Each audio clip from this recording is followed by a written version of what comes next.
네, 오늘 말씀은 약 3주 전부터 시작된 그 스토리의 그 연속입니다. 실은 빌립보서 2장 1절부터 이어지는 이야기이죠. 1절부터 11절까지 거의 한 호흡으로 읽어지는 스토리인데 우리가 3주간에 걸쳐서 지금 나누어서 함께 보고 있습니다. 그래서 오늘 말씀을 잘 이해하기 위해서는 그 앞부분을 우리가 좀 다시 한번 리뷰해 볼 필요가 있어요. 빌립보서 2장 그 앞부분에서 사도 바울은 한 가지 중요한 가치를 이야기해 줍니다. 그것은 공동체의 하나됨이었습니다. 기억나시나요? 바로 3주 전에 있었던 스토리예요. 공동체의 하나됨이 필요했던 까닭은요, 그 당시에 교회가 처해져 있었던 사회적인 그 상황 때문이었는데, 그것은 고난의 시대였다고 하는 것이죠. 외적으로 핍박의 시대, 고난의 시대 가운데 교회가 그 고난을 이기기 위해서 가져야 되는 가장 중요한 영적 덕목을 사도 바울은 하나됨이라고 본 것입니다. 그래서 그 하나됨을 위해서 지체들 한 사람 한 사람이 어떠한 덕목을 가져야 되는지 하나하나 우리가 함께 살펴보았던 경험이 있습니다. 근데 그 가운데서 가장 중요한 덕목이 있어요. 그것은 겸손이라고도 표현되고요, 또 겸손과 함께 다른 모든 덕목을 다 합치면 또 다른 한마디로 표현되는데 낮아짐이라고 하는 단어입니다. 즉, 여러분, 빌립보서 2장 앞부분에서요, 사도 바울은 공동체적으로는 하나됨, 그리고 개인적으로는 자신의 낮아짐, 한자로는 겸손, 낮아짐, 바로 이러한 가치를 매우 강조합니다. 그 까닭은 3주 전에 말씀드렸던 것처럼 이것은 단순한 세상이 말하는 흔한 도덕적 가치가 아니라 위기의 시대, 고난의 시대를 이기는 가장 중요한 방법이기 때문이었습니다. 그렇게 하나 되는 공동체를 세우는 중요한 방법, 나 자신을 낮추는 그 낮아짐, 여러분, 그것에 대해서 사도 바울은 조금 더 구체적으로 설명해 갑니다. 그것이 바로 빌립보서 2장 5절 이하에 나오는 메시지이죠. 사도 바울은 그렇게 공동체의 일원으로서, 그리스도인으로서 이 시대를 살아나갈 때 우리가 가져야 되는 가장 중요한 가치인 그 낮아짐에 대한 덕목을 설명하기 위해 예수 그리스도를 모델로 설명합니다. 낮아짐의 가장 중요한 모델은 바로 우리 주님이시기 때문이죠. 우리가 함께 빌립보서 2장 5절부터 8절까지 말씀을 우리 다시 한번, 우리 지난주 보셨던 말씀이지만 다시 한번 읽어보겠습니다. 시작. 여러분 안에 이 마음을 품으십시오.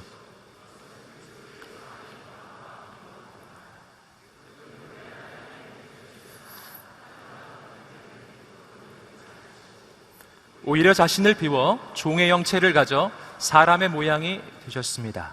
그리고 그분은 자신을 낮춰 죽기까지 순종하셨으니 곧 십자가에 달려 죽으신 것입니다.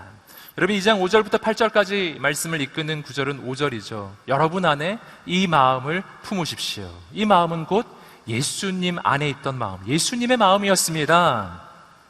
그리고 그 마음에 대해 설명하는 거예요. 그 마음이란 자기 자신을 낮추고 낮추는 바로 그 마음이었습니다. 그리고 오늘 보신 말씀은 9절부터 11절, 그렇게 예수님이 자신을 낮추고 낮추셨을 때 하나님 아버지께서 예수 그리스도에게 해주신 일을 보여줘요. 그것은 예수님을 모든 이름 위에 뛰어난 이름으로 높여주시는 놀라운 반전의 역사가 나타나는 거예요. 낮아짐과 높아짐, 이 두 가지의 아주 역설적이고 모순 것처럼 보이지만 그러나 언제나 함께 있는 이 두 가지의 가치가 오늘 빌립보서 2장 5절부터 오늘 보셨던 11절까지 말씀이 설명해 주고 있습니다. 저는 이 부분을 통해서 오늘 우리의 인생을 향한 하나님의 메시지 두 가지를 함께 나누고자 합니다. 그것은 먼저 첫 번째는 나 자신을 낮추라라는 것이죠. 낮아지는 인생이 되라. 두 번째 내용은 예수님을 높이는 인생이 되라는 것입니다. 이으면 이렇게 돼요. 나를 낮추고 예수님을 높이는 인생이 되라. 함께 한번 따라해 볼까요? 나를 낮추고 예수님을 높이는 인생이 되라. 예. 첫째입니다. 낮아지는 인생이 되라. 낮아짐에 대한 이야기. 여러분, 이것은 세상이 말하는 세상을 살아가는 방법, 세상이 말하는 세상의 성공 철학하고는 너무너무 다른 것입니다.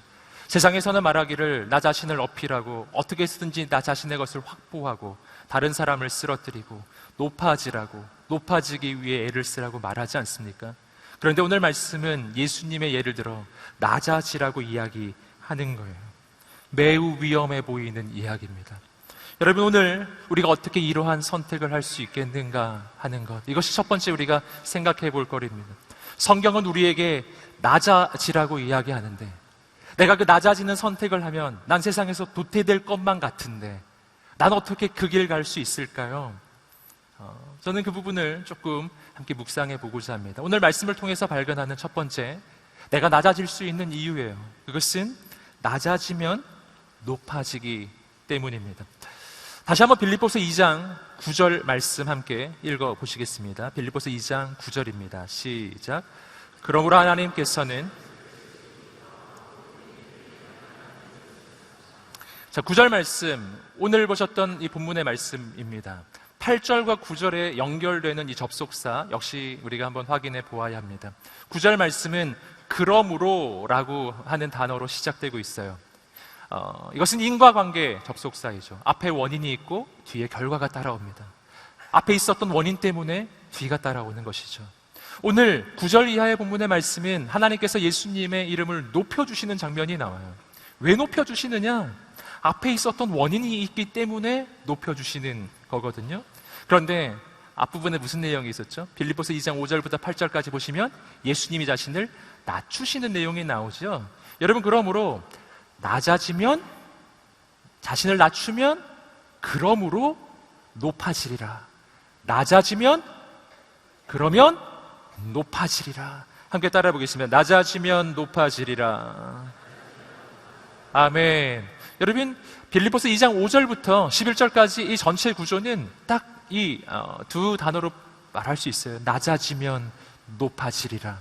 그리고 이것이 바로 내가 낮아짐의 선택을 할 수 있는 아주 중요한 이유입니다. 낮아지는 것이 낮아지는 것으로 끝나지 않기 때문에, 예수 그리스도 안에서 낮아지는 선택을 한다는 것은 곧 높아지는 선택이기 때문이에요. 여러분, 왜 우리가 그렇게 생각할 수 있는가? 여러분, 그 까닭을 우리는 이 말씀을 조금 더 묵상해 볼 때 한 가지 중요한 이유를 발견합니다. 빌립보서 2장 5절부터 11절까지 말씀을 잘 살펴보시면요, 2장 5절부터 8절까지의 말씀과 9절부터 11절까지의 말씀에는요, 내용적 차이뿐만이 아니라 문법적으로도 아주 중대한 한 가지 차이가 있어요. 아까도 말씀드렸지만 내용이 달라요. 2장 5절부터 8절까지는 예수님의 낮아짐이고요, 2장 9절부터 11절까지는 하나님의 높이심이에요. 낮아짐과 높이심, 내용이 대조입니다. 또 한 가지가 대조돼요. 뭐가 대조되냐면은 5절부터 8절까지 이 문장의 주어와 9절부터 11절까지 문장의 주어가 다르다는 것입니다. 5절부터 8절까지 말씀을 여러분 잘 읽어보십시오. 제가 한번 읽어볼 테니까 다시 한번 들어보십시오. 6절부터 8절까지 읽어드리겠습니다. 그분은 본래 하나님의 본체셨으나 하나님과 동등됨을 취할 것으로 여기지 아니하시고 오히려 자신을 비워 종의 형체를 가져 사람의 모양이 되셨습니다. 그리고 그분은 자신을 낮춰 죽기까지 순종하셨으니 곧 십자가에 달려 죽으신 것입니다. 누가 주어죠? 예수님이 주어예요. 그분은 자신을 낮춰 죽기까지 순종하셨습니다. 자, 9절부터의 주어를 보세요. 9절. 그러므로 하나님께서는 그를 지극히 높여 모든 이름 위에 뛰어난 이름을 주셨습니다. 누가 주어죠? 하나님이에요. 자, 여기서 우리는 5절부터 8절까지의 내용의 주체와 9절부터 11절까지 내용의 주체가 다름을 발견합니다. 낮아짐의 주체는 예수 그리스도 본인이셨고 높아짐의 주체는 하나님 아버지이십니다. 이게 뭐를 의미하는지 아시겠어요? 예수님이 자기 자신을 낮추셨을 때 하나님 아버지께서 예수님을 높여주신 거예요. 즉, 낮아짐과 높아짐은 서로 연결된 개념이긴 하지만 그러나 주체가 다르다는 것입니다. 낮아지는 것은 내가 하는 일이에요. 높아지는 것은 내가 하는 일이 아니에요. 높아지는 것은 하나님의 일이라는 것입니다. 여러분, 오늘 우리가 인생을 살아갈 때 우리가 구분을 해야 될 것이 하나 있어요. 그것은 나의 일과 하나님의 일입니다. 내가 해야 할 일과 하나님의 일이 구분되어야 합니다. 오늘 말씀은 아주 중대한 구분 하나를 보여주는 거예요. 내가 할 일은 나를 낮추는 것이라는 사실이에요. 반대로 말하면 내가 할 일은 나를 높이는 일이 아니라는 것입니다. 하나님이 하시는 일이 있어요. 그것이 바로 나를 높여주시는 것입니다. 자, 여러분, 여기서 우리는 오늘 우리 인생 가운데 어떤 길, 어떤 선택을 해야 하는지, 오늘 우리의 젊은 날에 영적 분별법 하나를 발견해요. 어느 길로 가는 것이 하나님의 길인가? 여러분, 내가 할 일은 낮아지는 길이고 하나님이 해주시는 일이 높아지는 거예요. 내 앞에 나를 낮추는 선택과 나를 높이는 선택, 두 가지 선택이 놓여져 있다고 합시다. 여러분, 영적 분별, 어느 쪽이 하나님의 길일 가능성이 많을까요? 낮추는 길이, 섬기는 길, 손해보는 길, 자기를 내어주는 길이에요. 여러분, 자신의 인생 가운데 어떤 선택을 할 때 여러분, 내가 어떤 기준을 가지고 있는지 지금 한번 생각해 보십시오. 그리고 오늘 우리가 어떻게 하는 것이 진정 내 인생을 유익하게 하는 것인지 아름답게 하는 것인지 다시 한번 생각해 보십시오. 여러분, 내가 나를 낮추면 하나님이 나를 높여 주실 것입니다. 반대로도 돼요. 내가 나를 높이면 하나님이 나를 낮추실 것입니다. 여러분, 예수님에 의해서 우리는 이것을 아주 깊이 발견합니다. 예수님은 모든 이름 위에 가장 높은 이름으로 높여지십니다. 하지만 바로 그 앞에 예수님은 죽기까지 십자가에서 목숨을 내어주시기까지 자기 자신을 낮추시는 장면이 성경은 이야기하고 있는 것이죠. 여러분, 예수님이 가장 높은 이름이 되시는 까닭은 예수님이 자기 자신을 가장 낮은 곳으로 내리셨기 때문이에요. 여러분, 그러므로 내가 나를 낮추는 그 낮춤의 깊이와 하나님이 나를 높여주시는 높임의 높이는 서로 비례관계인 거예요. 내가 나를 더 깊이 낮출수록 하나님이 나를 더 높게 올려주실 것입니다. 오늘 우리는 선택해야 합니다. 내가 나를 높이는 인생을 살 것인가? 하나님이 높이는 인생을 살 것인가? 하는 거예요. 성경에서 우리는 이에 대한 아주 중요한 그 사례 하나를 발견할 수 있습니다. 요셉의 사례인데요. 오늘 저는 요셉 이야기 가운데 이 보디발의 유혹, 전에도 한번 살펴보신 적이 있지만 보디발의 아내의 유혹, 이 스토리를 이 자신을 높이는 것과 낮추는 이 두 가지 길의 관점을 다시 한번 생각해 보기를 원합니다. 요셉이 보디발의 아내의 유혹을 받습니다. 보디발의 아내, 권력자의 아내이기에 분명히 아름다운 여인이었을 거예요. 여러분, 아름답기 때문만이 아니라 보디발의 아내와 요셉 사이에는 권력 관계가 있죠. 그래서 요셉은 그 제안을 거절하기가 매우 어려운 것입니다. 여러분, 보디발의 아내가 요셉에게 유혹할 때 요셉에게는 두 가지의 길이 놓여진 거예요.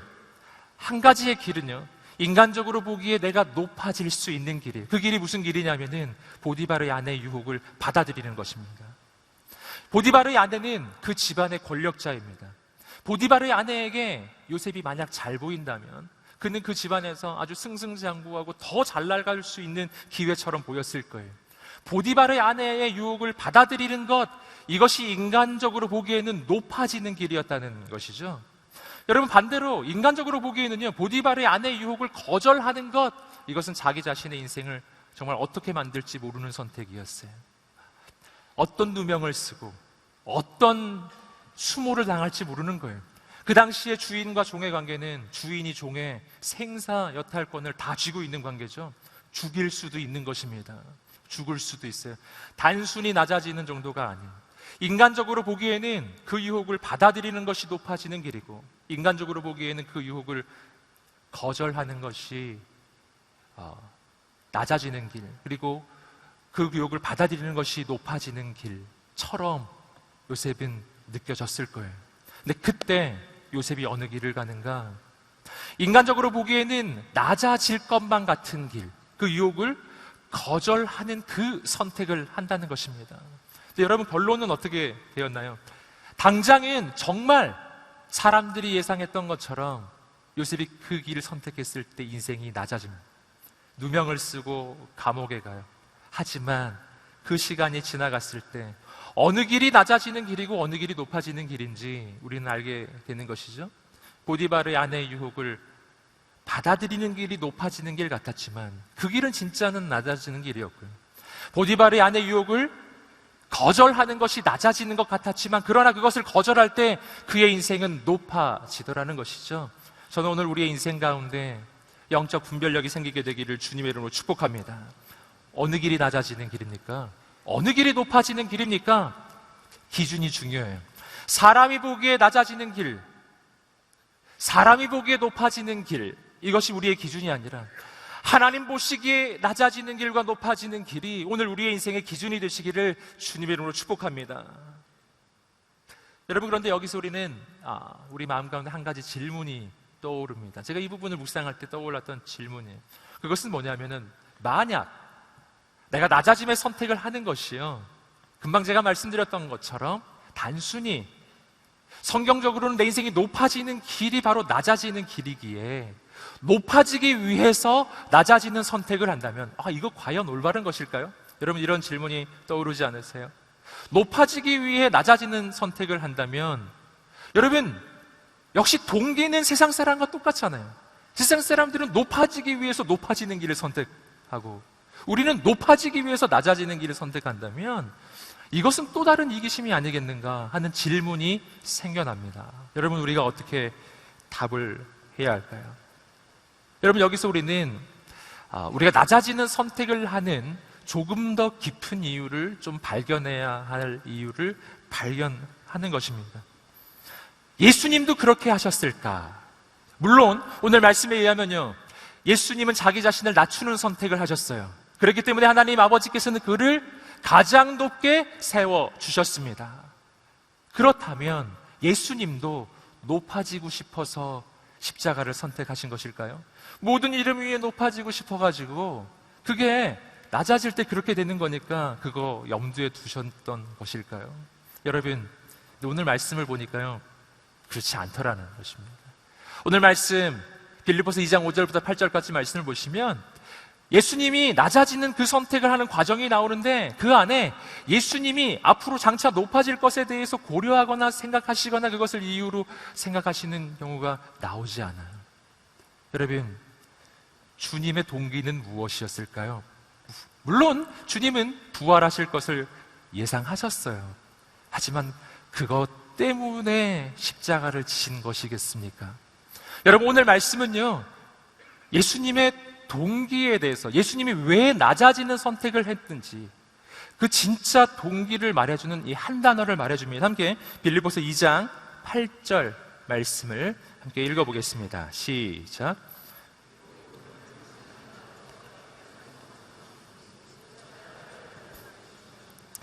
그리고 그분은 자신을 낮춰 죽기까지 뭘 하셨으니?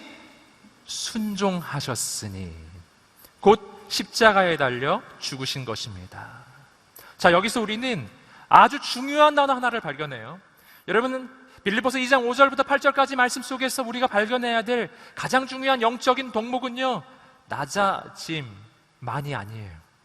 실은 그 낮아짐보다 더 중요한 가치가 있어요. 그것은 순종이라고 하는 가치입니다. 예수님은 왜 낮아지는 선택을 했었던가 하는 걸, 높아지기 위해 낮아지는 선택을 하신 게 아니라 뭐 때문에 낮아지셨죠? 예수님이 순종하시는 분이기 때문에 낮아지는 선택을 하신 것입니다. 여러분, 예수님이 낮아지는 선택을 하신 때 염두에 두었던 것은 앞으로 내가 높아질 미래가 아니에요. 예수님이 그 마음에 염두에 두셨던 것은 지금 나를 향한 하나님의 부르심이에요. 나를 향한 아버지의 말씀이, 나를 향한 아버지의 뜻이에요. 그 뜻이 무엇인가 하는 거예요. 예수님이 염두에 두었던 건 그것 하나였다는 것입니다. 이 부분이 아주 중요합니다. 여러분, 성경은 낮아짐이라는 가치를 강조합니다. 그러나 낮아짐이라는 것 자체가 절대적인 것은 아니에요. 만약 낮아지는 것 자체가 절대적 가치였다면 오늘 말씀은요, 9절부터 11절이 나오면 안 돼요. 왜냐하면 9절부터 11절까지는 하나님이 예수님을 높여주시는 것이기 때문이에요. 만약 낮아지는 것이 절대적 가치라면 그냥 죽는 걸로 끝이 나야죠. 그리고 하나님이 예수님을 모든 이름 위에 막 높여주시려고 내가 널 높여줄게. 그럼 예수님이 아닙니다. 전 그냥 여기 있겠습니다. 막 무덤에서 부활시켜 주셔도 아닙니다. 그냥 여기 있겠습니다. 여러분, 이랬어야 할 것 같지 않아요? 여러분, 다시 한번 생각해 보셔요. 낮아짐 자체가 절대적 가치는 아니에요. 여러분, 예수님 마음에 새겨진 가장 중요한 가치는 낮아짐이 아니고 순종의 덕목이에요. 순종. 아버지 하나님이 낮아지라 하시면 낮아져요. 어디까지? 죽기까지, 십자가를 지기까지, 무덤 속까지 낮아집니다. 그런데 어느 날 죽은 지 3일 만에 하나님 아버지께서 나를 살리셨어요. 그리고 모든 이름 위에 높은 이름으로 나의 인생을 세워주셨어요. 그러면 예수님이 어떻게 하시죠? 역시 순종. 하나님이 나를 높여주시면 높여주시는 대로, 그 이끄심대로 순종하는 것입니다. 여러분, 순종의 가치, 순종의 가치. 여러분, 오늘 우리 인생 가운데 순종의 가치가 새겨지게 되기를 주님의 이름으로 축복합니다. 여러분, 그러므로 사도 바울은 이렇게 고백했잖아요. 내가 풍부에 처할 줄도 알고 빈곤에, 궁핍함에 처할 줄도 알고 나는 모든 것에 자족함을 배웠노라. 여러분, 하나님이 이끄시는데 가난하게 이끄시면 가난해지고요, 하나님이 이끄실 때 부유하게 이끄시면 부유해지기도 하는 거예요. 어떤 것 한 가지가 내 인생을 지배하는 절대적 가치가 아닌 거예요. 나는 오직 하나님의 부르심과 오직 하나님의 말씀만을 따라가는 순종의 사람인 것입니다. 난 그냥 순종하는 거예요. 여러분, 그러므로 여기서 우리가 낮아져야 할 중요한 두 번째 이유를 발견하는 거예요. 여러분, 금방 말씀드렸던 것처럼 내가 품어야 할 가치는 순종이에요. 그런데 내 인생을 향한 하나님의 부르심은, 내 인생을 향한 하나님의 그 뜻은요, 거의 대부분 낮아짐 쪽에 있어요. 그래서 내가 낮아지는 선택을 해야 될 두 번째 중요한 이유가 있습니다. 그것은 낮아짐은 우리의 인생을 향한 주님의 부르심이기 때문에. 한번 따라해 볼까요? 낮아짐이 우리의 부르심이기 때문에. 아주 중요해요. 주님이 날 낮아지는 쪽으로 부르시기에 내가 순종하며 갑니다. 그래서 낮은 쪽으로 가는 거예요. 여러분, 어찌하여 낮아짐이 내 인생의 부르심일까요? 난 높아지는 게 부르심일 것 같은데 왜 낮아짐이 부르심이 되는 겁니까? 여러분, 여기서 우리는 이 낮아짐이 부르심이라는 이 덕목 속에서 낮아짐은 우리가 전에 나누었던 것처럼 단순한 그냥 도덕적 가치가 아닌, 내가 하나님의 사람으로 이 땅을 살아나갈 때, 하나님이 나를 부르실 때 나에게 주신 가장 중요한 영적인 사명이라는 것을 알게 되는 것입니다. 여러분, 성경을 보시면은 예수 그리스도를 믿는 사람, 하나님의 자녀가 된 인생의 본질에 대해서 말해주는 여러 가지 구절이 있는데요, 우리가 다시 한번 좀 확인해 볼 부분이 있어요. 창세기 12장 2절과 3절 말씀입니다. 읽어보겠습니다. 시작. 내가 너로 큰 민족을 이루고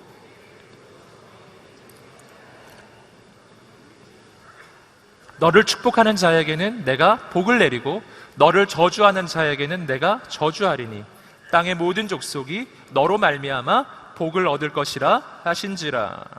많이 보셨던 말씀이죠. 여기서 다시 한번 우리는 우리의 인생의 부르심을 보아요. 나는 복 그 자체로 부름을 받은 인생. 나는 오늘 축복의 통로로 부름을 받았어요. 내 인생을 향한 하나님의 계획이 있어요. 그것은 나를 통해서 이 땅에 있는 천하 만민이, 모든 사람이 축복을 얻게 되는 거예요. 여러분은 축복의 통로라는 것을 믿으시기를 주님으로 축복합니다. 옆 사람에게 말해주세요. 당신은 축복의 통로입니다. 아멘. 축복의 통로예요. 당신은 축복을 주는 사람으로 부름받고 보냄받는 사람이에요. 어디에서? 여러분이 있는 가정에서, 여러분이 있는 직장에서 축복을 주는 자로 우리는 부름을 받은 거예요. 여기서 우리는 낮아짐을 향한 부르심을 발견하는 것입니다. 여러분, 내게 하나님이 축복을 부어주셔서 그 축복을 누군가에게 주라는 사명을 우리에게 주십니다. 여러분, 그렇다면 나는 어디로 부름을 받은 것입니까? 축복이 없는 곳이죠. 여러분, 나는 생명을 전하라고 부름을 받은 사람이에요. 그러면 나는 부르심이 어디에 있습니까? 생명이 없는 곳이죠. 여러분, 내 인생에 하나님은 풍요하게 채워주셨습니다. 그러면 하나님의 부르심은 어디에 있는 것입니까? 가난하고 궁핍한 곳이에요. 나는 복음을 받은 자로 부름을 받았습니다. 그러면 나는 어디로 보내심을 받을까요? 복음이 없는 곳이죠. 여러분, 에스겔 47장의 말씀을 보시면요, 바로 그와 같은 장면이 나오는 것이잖아요. 메마른 광야 한복판에 성전이 세워집니다. 그리고 그 성전으로부터 생수의 강이 흘러나기 시작해요. 그 강물이 흘러가는 곳곳마다 생명이 살아나요. 여러분, 강물이 흘러가요.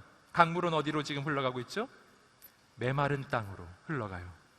여러분, 강물은 메마른 땅을 향해 흘러가고, 강물은 낮은 땅을 향해 흘러가요. 그리고 그 강물이 흘러가는 곳곳마다 메말랐던 땅, 생명이 없었던 그 땅에 생명이 자라나고, 놀라운 하나님의 나라로 그 땅들이 바뀌어 가는 거예요. 여러분, 이게 부르심이에요. 어떤 부르심이냐면은 낮은 곳으로의 부르심이에요. 여러분, 내가 낮은 곳으로 부름을 받은 것은요, 역설적이게도 내 인생의 비천함을 말해주는 게 아니에요. 여러분, 생수의 강물은 낮은 곳으로의 부름을 받고 있어요. 강물은 높은 곳으로 거슬러 올라가지 않아요. 낮은 곳으로 내려가는 것입니다. 강물은 왜 낮은 곳으로 흘러가고 왜 메마른 곳으로 흘러갈까요? 왜냐하면 강물이기 때문이에요. 그 강물이 흘러가면 생명이 살아나기 때문이에요. 여러분, 낮은 곳으로 부름을 받았다는 것은요, 내 인생이 비천하다는 뜻이 아니라 나에게 전 낮은 곳, 메마른 곳에 가 그 영혼을 살리라고 하는 하나님의 사명이 있다는 뜻이에요. 내 인생이 그만큼 하나님이 주시는 생명과 복음이 있다는 뜻이에요. 여러분, 이건 내 인생의 존귀함을 말해주는 것입니다. 여러분, 오늘 우리의 인생 가운데 그러한 부르심이 있다는 것을 믿으시기를 주님으로 축복합니다. 그래서 내가 낮은 곳을 선택할 수 있는 이유는 하나님의 부르심을 따라가기 때문이라는 거예요.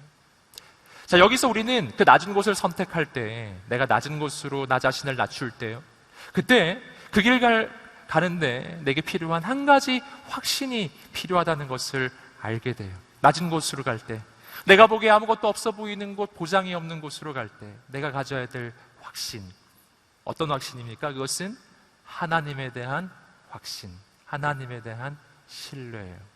성경을 보시면 이런 또 스토리가 하나 나오죠. 창세기 말씀을 보시면 아브라함과 롯이 함께 서서 땅을 나누는 장면이 나옵니다. 원래 두 사람이 같이 살았었는데 가축이 점점 많아지고 그냥 사람도 점점 많아져요. 같이 있을 수가 없는 거예요. 땅을 나눠야만 했어요. 그때 아브라함이 롯에게 하는 말이 있어요. 이렇게 말했죠. 네가 좌하면 내가 우할 것이고 네가 우하면 내가 좌하겠다. 즉, 선택권을 롯에게 먼저 줍니다. 낮아짐의 선택이죠. 롯에게 먼저 갈 수 있는 땅을 선택할 수 있는 권리를 줘버린 거예요. 롯은 주위를 둘러봅니다. 그리고 자신이 보기에 가장 좋은 땅, 정말 기름진 땅, 저기 가면 정말 성공할 것만 같은 그런 땅을 선택해요. 그리고 아브라함은 롯이 선택하고 남은 땅을 선택해요. 여러분, 그 결과를 알고 계시죠? 롯은 자신이 보기에 가장 좋아 보이는 선택, 그 선택의 우선권을 가지고 제일 좋은 선택, 내가 보기에 내 인생을 높여줄 수 있는 가장 좋은 길을 선택했다고 생각했으나 그곳이 바로 소돔이었어요. 나중에 멸망받을 땅. 아브라함은 우선권을 빼앗겼어요. 롯이 먼저 좋은 땅을 선점하고 난 그냥 메마르고 황량한 자갈밭을 선택했다고 생각했었지만, 그러나 아브라함이 선택한 그 땅은 바로 가나안 땅이었죠. 하나님의 약속의 땅, 이스라엘이 세워지는 땅, 여러분, 하나님의 성전이 세워지는 땅. 여러분, 오늘 여러분 격려하고 축복합니다. 어떻게 아브라함은 그런 선택을 할 수 있었겠는가? 아브라함은 어떻게 롯에게 우선권을 줄 수 있었겠는가? 아브라함은 어떻게 자기를 내어주고 포기하는 선택을 할 수가 있었겠는가 하는 거예요. 여러분, 그 까닭은 하나님을 신뢰하기 때문에. 여러분, 우리에게 하나님에 대한 신뢰가 있게 되기를 주님으로 축복합니다.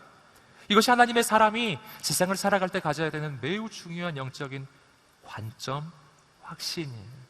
매일매일, 매 순간순간 한번 스스로를 점검해 보십시오. 내가 이 선택을 할 때 하나님을 향한 신뢰함으로 선택하는 것인지, 아니면 세상에 대한 두려움으로 선택하는 것인지, 내가 하나님을 향한 믿음으로 이 선택을 하고 있는지, 아니면 내가 지금 이 선택을 하는 이유는 하나님이 믿어지지 않아서, 너무나 두려워서, 하나님이 혹시 없을지도 모르겠다는 그 마음 때문에 내 힘으로 아둥바둥 거리고 있는지예요. 여러분, 하나님을 신뢰하는 사람, 그의 마음 가운데 두려움이 떠나가는 줄 믿습니다. 어둠이 떠나가는 줄 믿습니다. 여러분, 아브라함과 롯의 선택을 보세요. 아브라함의 인생에는 여유가 있어요. 여러분, 우리 인생의 여유는 뭐가 만드는 것입니까? 우리는 흔히 생각하기를 내가 가진 소유가 내 인생의 여유를 만들 거라고, 내가 가진 조건이 내 인생의 여유를 만들 것이라고 그렇게 생각하지 않으세요? 여러분, 그렇지 않아요. 내 인생의 진짜 여유는요, 창조주를 향한 신뢰에서 오는 거예요. 하나님이 내 인생을 책임지실 것이라고 하는 바로 그 믿음에서 오는 것입니다. 그래서 많은 것을 가졌는데 늘 두려워하는 인생이 있고요, 아무것도 없는데 언제나 담대한 사람이 있어요. 높은 곳에 있지만 늘 불안해하는 사람이 있고요, 언제나 낮은 길을 선택하지만 언제나 당당하고 담대한 하나님의 사람이 있습니다. 여러분, 어떤 사람 되시겠습니까? 여러분, 하나님 신뢰하는 사람 되시기를 주님의 이름으로 축복합니다. 여러분, 오늘 말씀 속에서 우리는 두 번째 중요한 영적인 교훈, 아까 나누었듯이 두 번째 교훈을 발견합니다. 함께 따라해 보겠습니다. 예수님을 높이는 인생이 되라. 아멘. 여러분, 오늘 말씀 빌립보서 2장 9절부터 11절까지 말씀은 예수님이 얼마나 높이 올려지시는지, 얼마나 높이 세워지시는지를 우리에게 보여주고 있어요. 여러분, 빌립보서 2장 5절부터 8절까지의 말씀은 예수 그리스도의 과거를 보여주고 있어요. 과거. 십자가에서 자기 자신을 죽기까지 내어주신 바로 예수님의 과거. 그러나 빌립보서 2장 9절부터 11절까지 말씀은 예수 그리스도의 현재를 보여주고 있어요. 예수님은 더 이상 그렇게 십자가에 달려 죽으신 그렇게 비참한 존재가 아니라는 사실이에요. 예수님은 지금 모든 이름 위에 뛰어난 이름으로 높여주신 위대하신 하나님이신 줄 믿습니다. 말씀을 통해서 하나님은 예수님을 얼마나 높이 세우시는지를 보여주고 있어요. 함께 그 부분을 읽어보겠습니다. 이 빌립보서 2장 9절 말씀 읽어보겠습니다. 시작.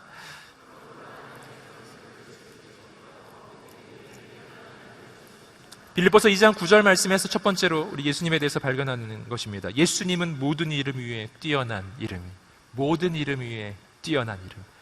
여러분, 이 부분이 얼마나 놀라운 부분인지 모릅니다. 여러분, 이 부분에서 정말 많은 찬양들이 나왔죠. 우리 너무 잘 아는 찬양이죠. 모든 이름 위에 뛰어난 이름. 네. 예수는 주. 여러분, 기가 막힌 찬양. 여러분, 자, 여기서 우리는 하나님의 예수 그리스도의 이름을 높여주실 때요, 어느 정도 선까지 높여주시는지 우리가 확인해야 될 필요가 있어요. 예수님에 대한 확신 속에 있을 때 나는 내 인생에 대한 확신을 갖게 될 것입니다. 빌립보서 2장 9절 말씀은 예수님은 모든 이름 위에 뛰어난 이름이라고 말해요. 모든 이름 위에 있는 이름이란 뜻이에요. 그렇다면 이 모든 이름 안에는 뭐가 포함될까요? 내가 부딪히고 있는 문제, 내가 부딪히고 있는 나의 대적들이 그 모든 이름 안에 들어있어요. 내가 부딪히고 있는 이 어려운 상황, 그리고 이 속에서 내 인생을 흔들고 있는 악한 마귀와 귀신들도 그 모든 이름 안에 있는 존재들이에요.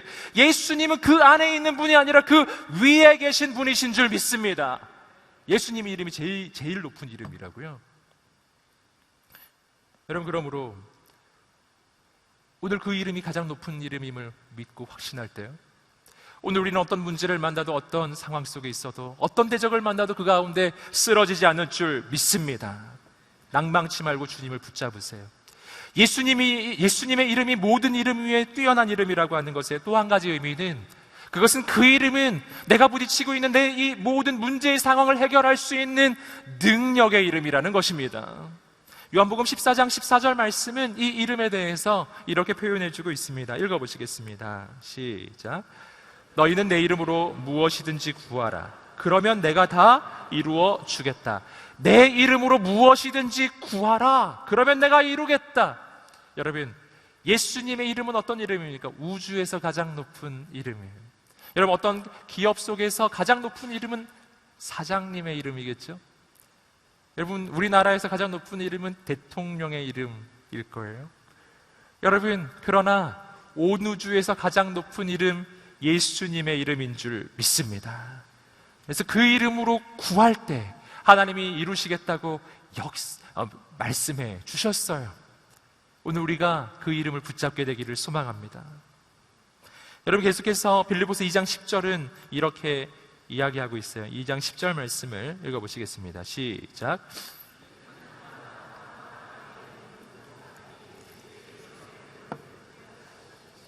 자, 10절 말씀에서 우리는 두 번째 중요한 예수님의 이름의 그 높이에 대한 이야기를 발견합니다. 그 높이는요, 모든 존재가 예수님의 이름 앞에 무릎 꿇는 이름이라는 거예요. 모든 존재가 예수님의 이름 앞에 뭘 한다고요? 무릎을 꿇는다는 것입니다.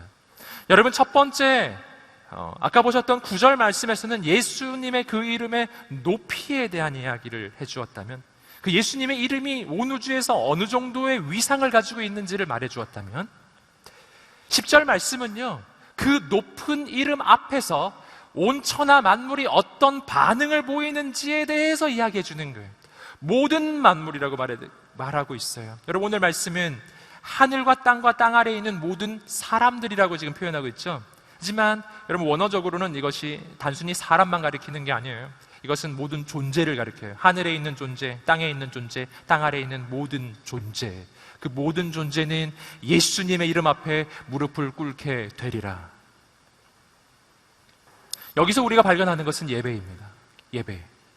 그분이 가장 높기에 그러한 그분 앞에 우리가 보이는 가장 자연스러운 반응, 가장 정확한 반응은 예배입니다. 예배는 원어적으로요, 엎드리다 라고 하는 뜻을 가지고 있어요. 예배는 엎드리는 거예요. 마치 종이 주인 앞에 엎드리듯이 엎드리는 거예요. 여러분, 이것이 바로 오늘 우리가 드리고 있는 이 예배의 본질입니다. 우리가 예배를 드릴 때요, 얼마나 자주 이렇게 표현하나요? 오늘 나 예배 보러 간다고. 오늘 예배 보러 오셨나요? 우리 너무 많이 쓰는 표현인데요. 예배 보러 가, 이건 영화 보러 가, 폴포츠 공연 보러 가, 이렇게 말할 때 너 쓰는 표현이에요. 예배 보러 가, 이것은요, 예배자로 오는 게 아니고요, 예배 감상자로 오는 거예요. 예배 감상, 예배 평가. 여기 아마 일부 분들은 지금 감상을 하고 계실지도 몰라요. 우리 예배팀을 감상하고 설교를 감상하는 거죠.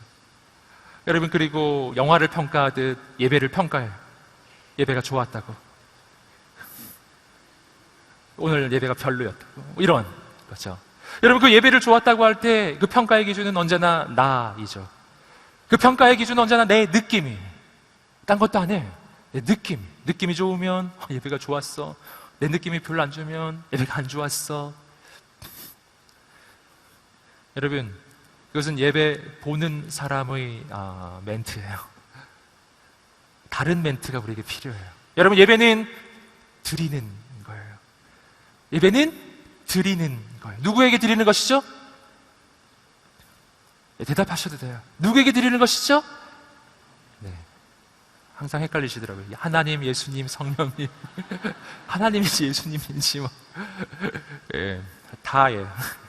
여러분, 오늘 우리는 삼위일체 하나님, 예수님, 성령님, 모든 분 하나님, 삼위일체 하나님께 예배 드리고 있어요. 예배는 드려지는 것입니다. 오늘 우리의 몸은 의자에 앉아 계십니다. 편안하시죠? 물론 기쁨홀보다는 덜 편안하시겠죠. 여러분, 그러나 나의 몸은 의자에 앉아 있으나 내 영혼과 내 마음은 하나님 앞에 엎드려 있어야 하는 줄 믿습니다. 우리는 예배를 감상하는 사람들이 아니에요. 우리는 하나님께 예배를 드리는 사람들이에요.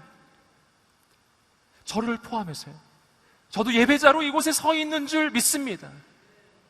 여러분도 예배자로 그곳에 앉아 계신 것입니다. 우리 하나님 앞에 함께 예배를 드리고 있는 거예요.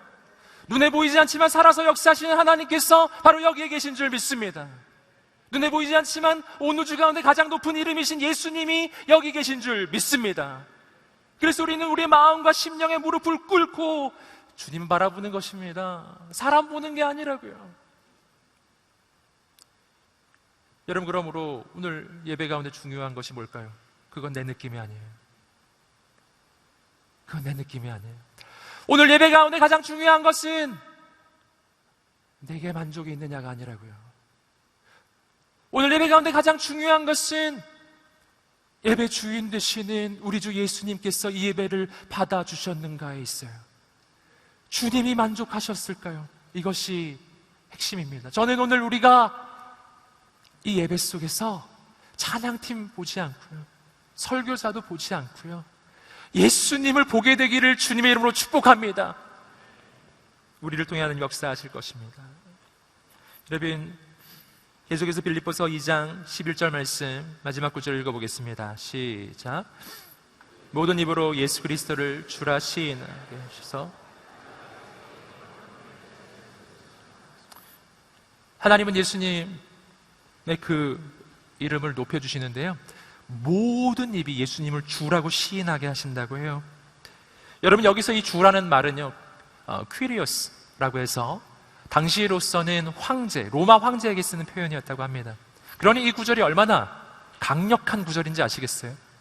로마 황제에 대한, 여러분, 신격화가 이루어지고 로마 황제 숭배가 실제로 이루어지고 있는 이 세상 한복판에서 사도 바울은 이렇게 말하고 있어요. 예수 그리스도를, 모든 입술이 예수 그리스도를 퀴리오스, 주라고 시인하게 되리라. 이 말도 안 되는 이야기예요. 여러분, 우리가 지금 대한민국에서 보니까 이 말씀이 별것 아닌 것처럼 보이나, 그러나 로마 황제 의식이 실제로 행해지고 그것을 어겼을 시에는 죽을 수도 있는 그런 상황 속에서 모든 입술은 예수님을 주라고 고백하게 되리라고 어떻게 얘기할 수 있어요? 여러분, 이것이 초대교회의 공동체예요. 여러분, 로마 황제 앞에서 당신이 진짜 퀴리오스가 아니라 예수 그리스도가 진짜 퀴리오스, 우리의 주님이시라고 고백하는 사람들이에요. 오늘 우리가 그런 인생들 되시기를 주님의 이름으로 축복합니다. 여러분, 이것은 단순히 주님이 높다는 말만이 아니에요. 이것은 우리를 향한 부르심이고 비전이에요.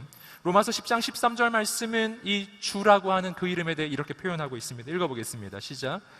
주의 이름을 부르는 사람은 누구든지 구원을 받을 것이다. 아멘. 주님의 이름은 구원의 이름이에요. 그렇기 때문에 이것은 비전이에요. 로마서 10장 14절 말씀 계속 읽어보겠습니다. 시작. 그런데 그들이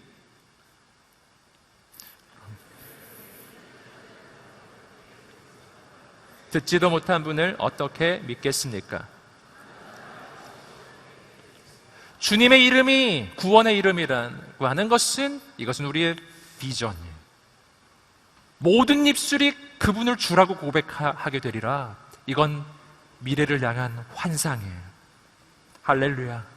지금 모든 입술이 그렇게 고백하고 있지 않잖아요. 그러므로 이것은 우리를 향한 전도와 선교의 부르심이에요. 이것은 미래에 이루어질 것입니다. 요한계시록 7장 9절과 10절 말씀 함께 읽어보겠습니다. 시작.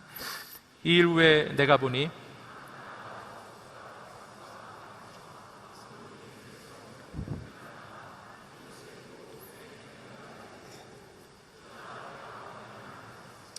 큰 소리로 외쳐 이르되 구원하심이 보좌에 앉으신 우리 하나님과 어린 양에게 있도다 하니 모든 입술이 천하만국에서 나와 예수님의 이름을 높이는 그날이 올 것입니다. 이것이 예수 그리스도를 믿는 사람의 비전이에요. 장래에 반드시 이러한 하나님의 마지막 날이 올 것입니다. 그래서 그것을 위해 우리는 지금 살고 있는 거예요. 다시 한번 마지막으로 11절 말씀을 읽어보겠습니다. 시작. 모든 입으로 예수 그리스도를 주라 시인하게 하셔서 하나님 아버지께 영광을 돌리게 하시려는 것입니다. 모든 입술이 예수 그리스도를 주라고 시인할 때 일어나는 일이 있어요. 하나님 아버지께 영광을 돌리게 되리라. 여기서 우리는 아버지와 아들의 관계를 발견해요. 자, 앞부분에서 계속 예수님 이야기를 했었죠? 근데 맨 끝에 하나님 아버지가 나와요. 예수님의 이름이 높여지고 예수님의 이름이 불리어지고 예수님의 이름이 주라는 이름으로 모든 입술이 고백할 때예요. 그때 아버지가 영광을 받아요. 아들이 영광을 받으면 아버지가 영광을 받아요. 아들이 높임을 받으면 아버지가 높임을 받아요. 자, 여기서 우리는 하나님 아버지께 영광을 돌리는 것은 곧 예수님을 높이는 것임을 알게 돼요. 예수님을 높이세요. 아버지가 영광을 받으실 것입니다. 이것이 바로 예배 속에서 일어나는 일이에요. 여러분, 우리의 예배 가운데 우리 주님께서 가장 높임을 받게 되기를 간절히 소망합니다. 나는 낮아지고 예수님은 높아지는 인생. 이것이 오늘 말씀이 우리를 부르시는 그 부르심이에요. 우리 시간에 이 찬양으로 하나님 앞에 이 고백을 드리며 나갔으면 좋겠어요. 오늘 본문의 말씀 바로 그대로를 가지고 고백하는 그 찬양, 모든 이름 위에 뛰어난 이름, 우리가 함께 찬양하며 나아갑니다.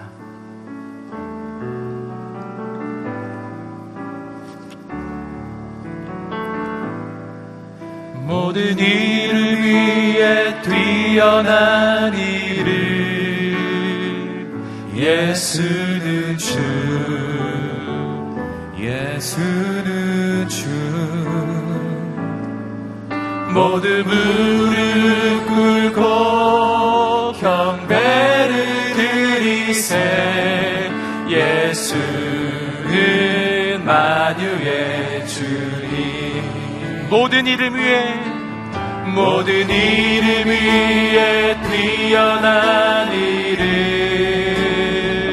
예수는 주, 예수는 주. 모든 무릎 꿇고 경배를 드리세. 예수는 만유의 주, 예수는 주, 예수는 주. 우리 함께 주 앞에 두 손을 들고 예수는 주. 오 천하 만물을 얼어 그 보좌 영광을 너리세. 예수,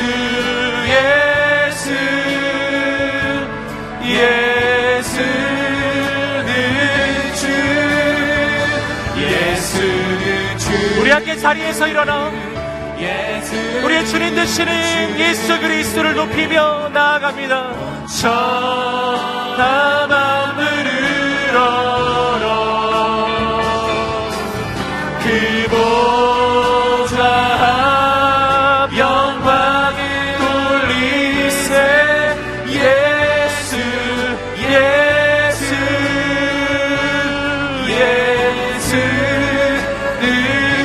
예수는 주, 예수는 주. 오 천하 만물을 얼어 그 보좌 영광을 너리세.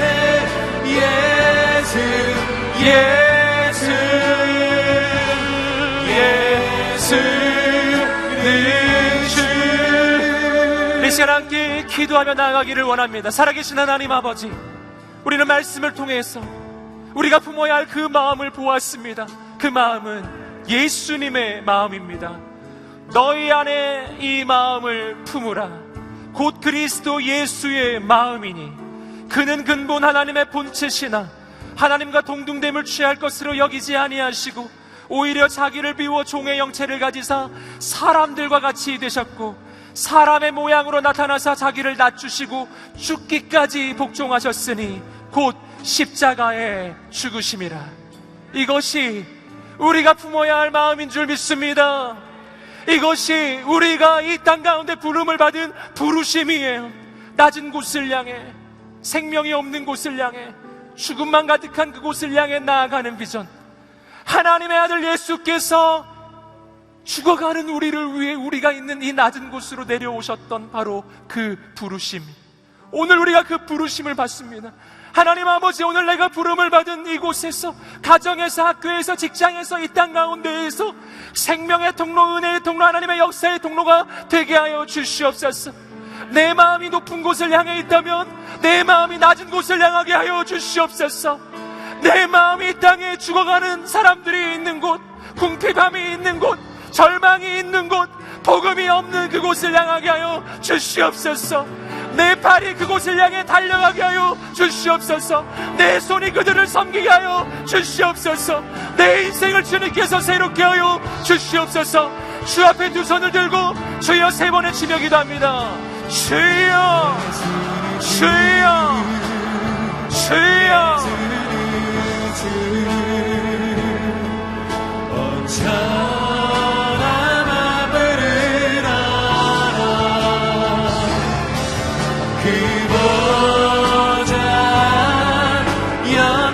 아버지 주님,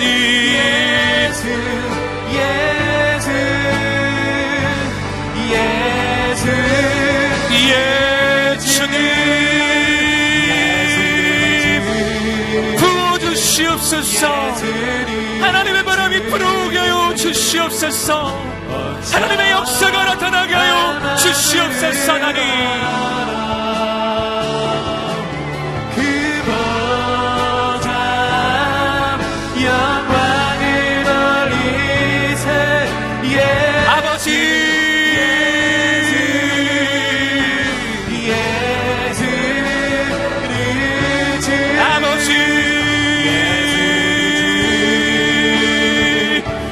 거룩하신 하나님, 신실하신 아버지,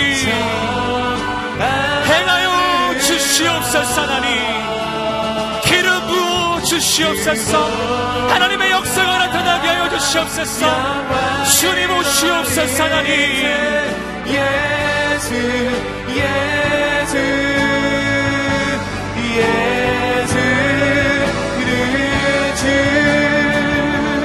살아계신 하나님, 내가 낮아지는 그 길을 걸어가는 것이 진정 내 인생을 높이는 길이요, 내가 내 인생을 주님의 손에 드리는 것이 그것이 진짜 내 인생의 보장인 것을 믿습니다. 아버지, 영적 분별력을 열어주십시오. 세상의 소리를 듣지 않게 해주십시오. 나를 높이는 그 길이 실은 내 인생을 낮추는 길이면, 내가 보기에 이익이 된다고 생각했던 그 땅이 어쩌면 소돔과 고모라인지 내가 어찌 알겠습니까? 아버지께 오늘 오직 내 인생을 맡겨드리나이다. 내가 아버지만 의지하나이다.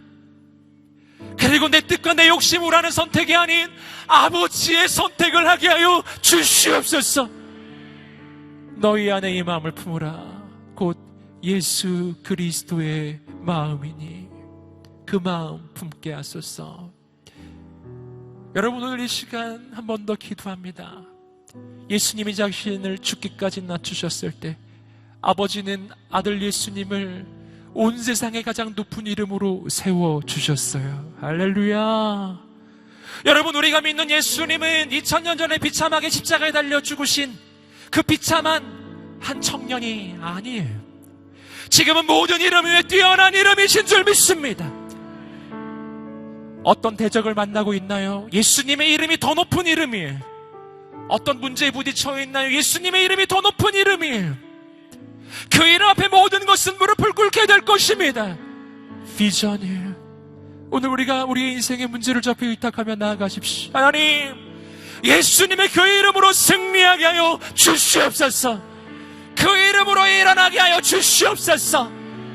예수님의 이름을 붙잡는다는 것이 내 인생의 가장 중요한 소망임을 믿게 하여 주시옵소서. 무엇을 두려워합니까? 무엇을 염려합니까? 예수 그리스도, 온 세상의 가장 높은 그 이름이 나의 구원자의 이름이라면 나는 무엇 때문에 절망하는 것입니까? 아버지, 내 마음에 믿음을 주십시오. 우리의 젊은 날 믿음으로 살게 하여 주시옵소서. 온 세상의 가장 높은 예수 그리스도, 그 이름만 높여드리는 예배자가 되게 하여 주시옵소서. 우리 함께 두 손을 들고 주여 3번을 치며 기도합니다. 주여, 주여, 주여. 아버지, 아버지, 아버지 부어 주시옵소서. 은혜를 내려 주시옵소서. 하나님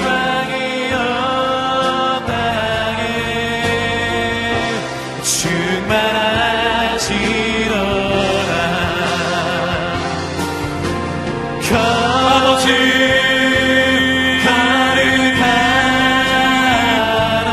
예 주님 주의 은혜를 부어 주시옵소서.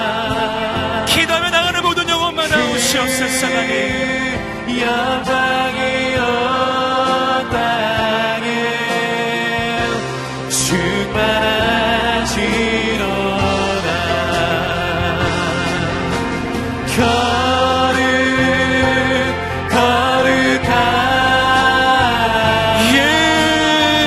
주님 여호와가 그 영광이여 땅에 충만하시로다. 거룩하다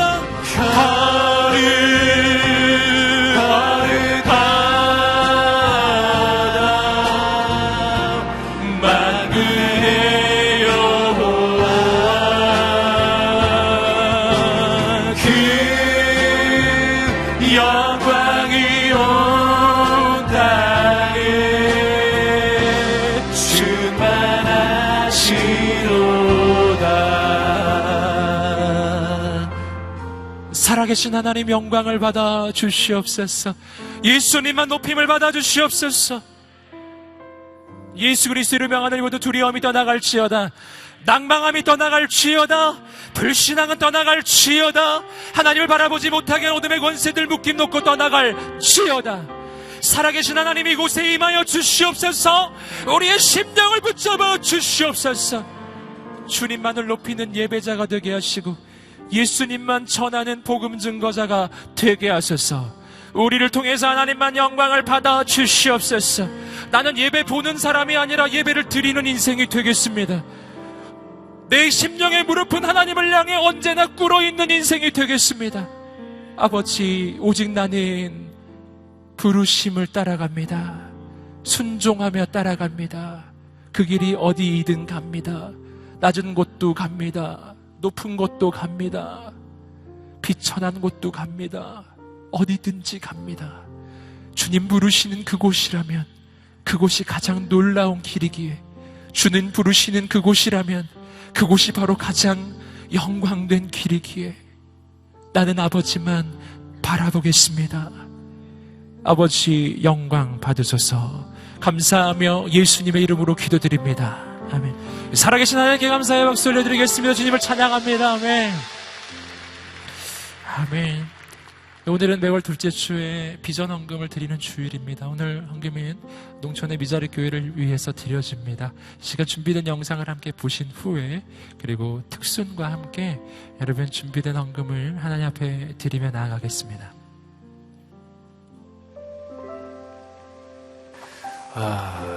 사실 지금도 배 타는 것은 두렵고 싫습니다.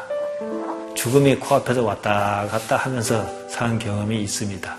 교회가 없는 섬, 이제 주민 몇 사람밖에 안 사는 섬이 있는데 이 사람들은 배를 타고 와야 하거든요. 못 오는 섬이 있습니다.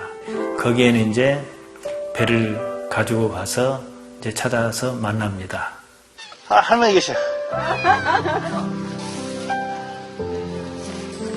목사님이 왔다 가니까 좋네. 할머니 혼자 사는 섬이 있습니다. 생각해 보세요. 아무도 없고 제가 통로가 되는 거죠.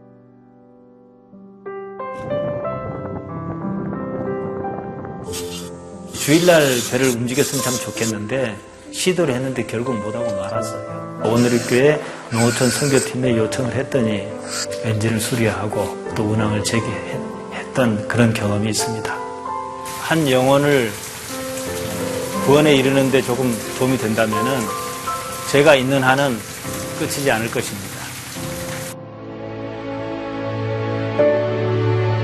성전 건축에 대한 강력한 확신을 줬었던 것은 청소년 사역을 하겠다라고 했을 때에 저에게 사인을 주셨습니다. 그리고 계속해서 교우들이 같이 기도하던 중에 온누리 농어촌부를 통해서 들려오는 이야기가 비전 헌금을 통해서 중단되어져 있는 봉사를 해주겠노라고 하는 정말 생각지도 못했던 반가운 소식이 전해져 왔습니다. 다음 주 비전 헌금은 저희가 농어촌 또 미자리 많은 연약한 교회들 함께 돕는 그런 헌금을 하고자 합니다. 봉사가 끝나자마자 2박 3일 동안의 성경 캠프를 하게 되었습니다. 밤하늘의 별을 보면서 앞에서 찬양하는 사람들이나 또 이 마당에서 뛰고 있는 우리 학생들이나 정말 하나가 되어져서 그렇게 하나님을 찬양했던 기억이 지금도 있습니다.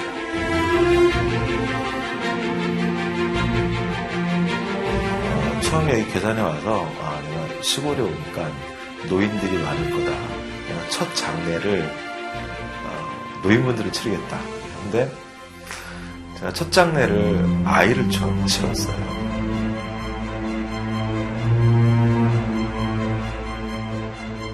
아이를 첫 장례를 치르면서 이 다음 세대 사역을 이곳에서 해야겠다라는 또 강한 부르심과 마음들이 있었고요. 태풍이 한번 왔을 때 아침에 깜짝 놀랐어요. 아침에 딱 가봤는데 산 위에 뭐가 퍼런 게 하나 굉장히 큰 게 넓혀져 있는데 봤더니 저희 지붕이었어요.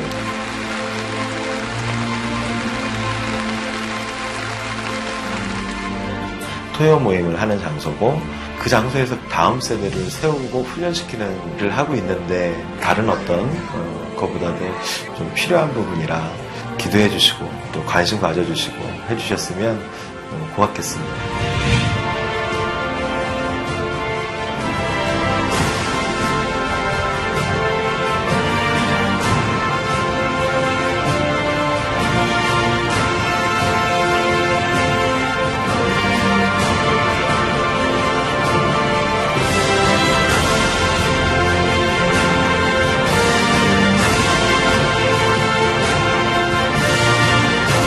많은 관심과 사랑 부탁드립니다.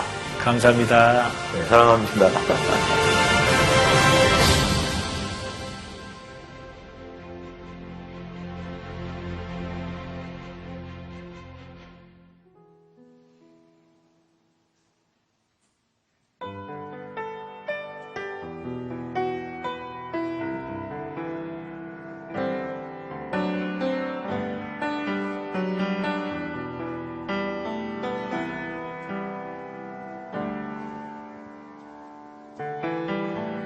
슬픈 마음이 있는 자,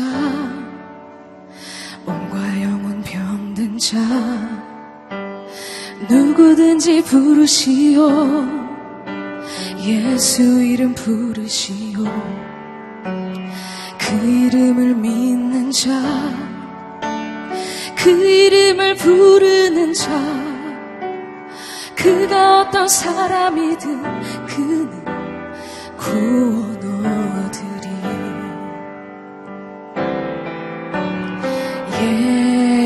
예수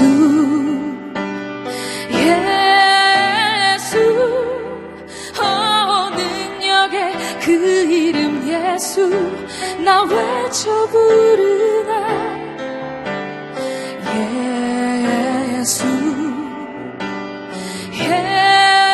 예수 구원의 그 이름 예수 나 외쳐 부르나. 예수 그리스도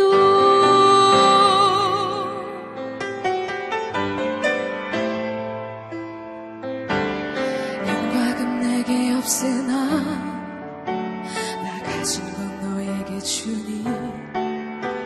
능력의 이름 예수라 그 이름을 붙드시오. 그 이름을 믿는 자,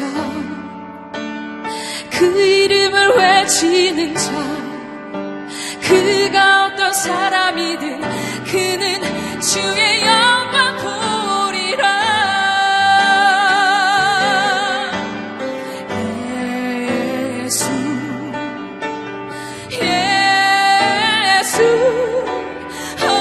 능력의 그 이름 예수 나 외쳐 부르네.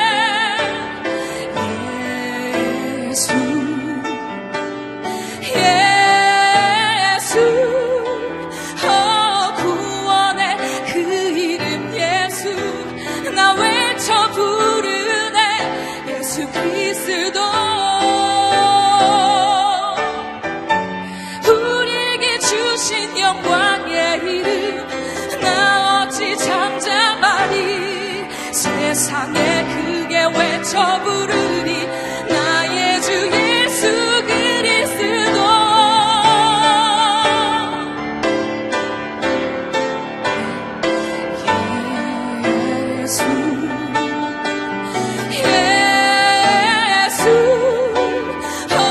능력의 그 이름 예수 나 외쳐 부르네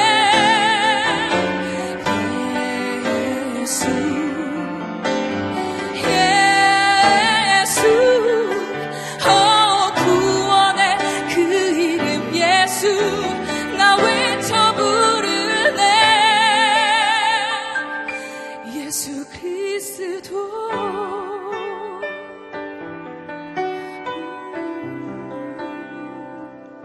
예수 그리스도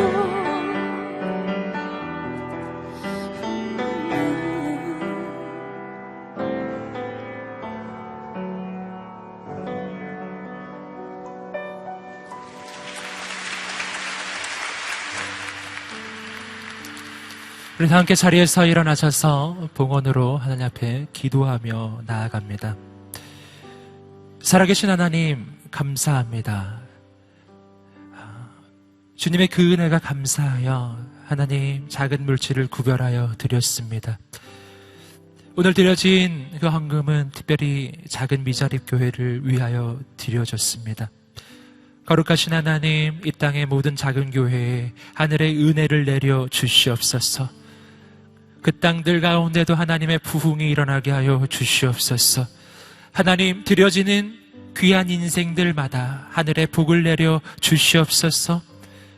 물질만이 아니라 우리의 인생도 미래도 우리의 젊음도 드리오니 100배의 열매가 맺어지게 하여 주시옵소서.